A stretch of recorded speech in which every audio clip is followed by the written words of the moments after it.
Bom, eu trabalhava no Jornal da Tarde nos anos 70 e conheci o Caio nessa época, o Caio Fernando Abreu. O Jornal da Tarde era um jornal meio elitizado, era um jornal bastante rebuscado, era uma coisa moderna demais para a época. E a gente circulava bastante por São Paulo, então eu acabei conhecendo o Caio nessa agitação de jornalismo. A gente acabou ficando amigo e em 1980 eu inaugurei um bar em São Paulo chamado Espaço Pirandello, ou Pirandello Bar, uma coisa, depende do enfoque que a pessoa dá. E o Caio era um grande frequentador da casa. Teve uma época que um livro dele foi adaptado para teatro. A gente meio que patrocinou um pouco a montagem da peça. E toda sexta, sábado, quinta, sexta e sábado, o elenco mais o Caio vinham para o Pirandello e ficavam lá bebendo, comendo, conversando, fazendo a festa que era o Pirandello. E o Caio, a gente teve um envolvimento tão grande que todo ano o Pirandello fazia alguma coisa para marcar o seu aniversário. E quando a gente fez 5 anos, nós convidamos o Inácio de Loyola Brandão, o Mário Prata, a Joyce Cavalcante e o Caio Fernando Abreu, entre outros, que eu não vou lembrar agora, para contarem histórias sobre o bar, mas não histórias fictícias sobre o bar.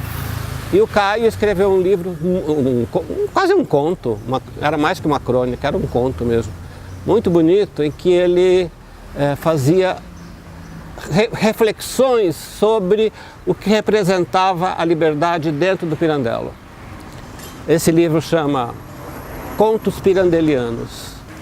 Na verdade, todos eles, né? Esses que estão no livro, eles estão no livro, claro, porque são escritores no livro do Pirandello, mas estão no livro porque eles eram o outdoor da casa. Né? Uma casa que você vai, que você sabe que você pode encontrar o Caio Fernando Abreu, o Inácio de Loyola, o Mário Prata,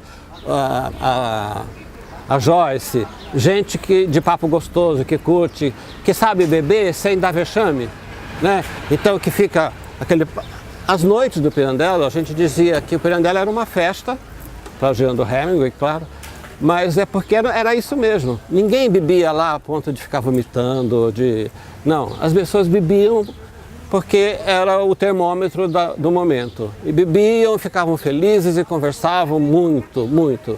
Era um bar de conversa. Claro que tinha paquera, rolava de tudo, mas era principalmente um bar de conversa. E o Caio, eu não vou dizer que nunca teve vexame lá, né? Mas são coisas que qualquer pessoa faria. Então eu também não vou dizer, subiu em cima da mesa e mijou. Não, o Caio não fez isso. Mas teve gente que subia na mesa e tirava a roupa. Teve, né? Mas essas histórias eu não gosto de contar. Eu comecei no Jornal da Tarde em 1971 e fiquei até 87. E o Caio trabalhou no Jornal da Tarde? Não comigo. Ele chegou a passar pelo Jornal da Tarde, mas quando eu já tinha passado. Aliás, quando eu cheguei ele já tinha passado. Ele já tinha ido para Abril e depois ele foi para o Around, né, com a Joyce Pascovitch. E foi no Around, eu acho que ele fez que o texto dele foi mais marcante, no sentido de dar continuidade para a literatura dele. Porque no Around ele viajava com as ideias por um universo que o Around permitia. Era uma revista de consumo, do imediatismo, mas que se permitia o luxo de ter um texto do Caio. Né, um texto não encomendado, vamos dizer assim. Né? Você tem que escrever sobre a estreia da Fernanda Montenegro.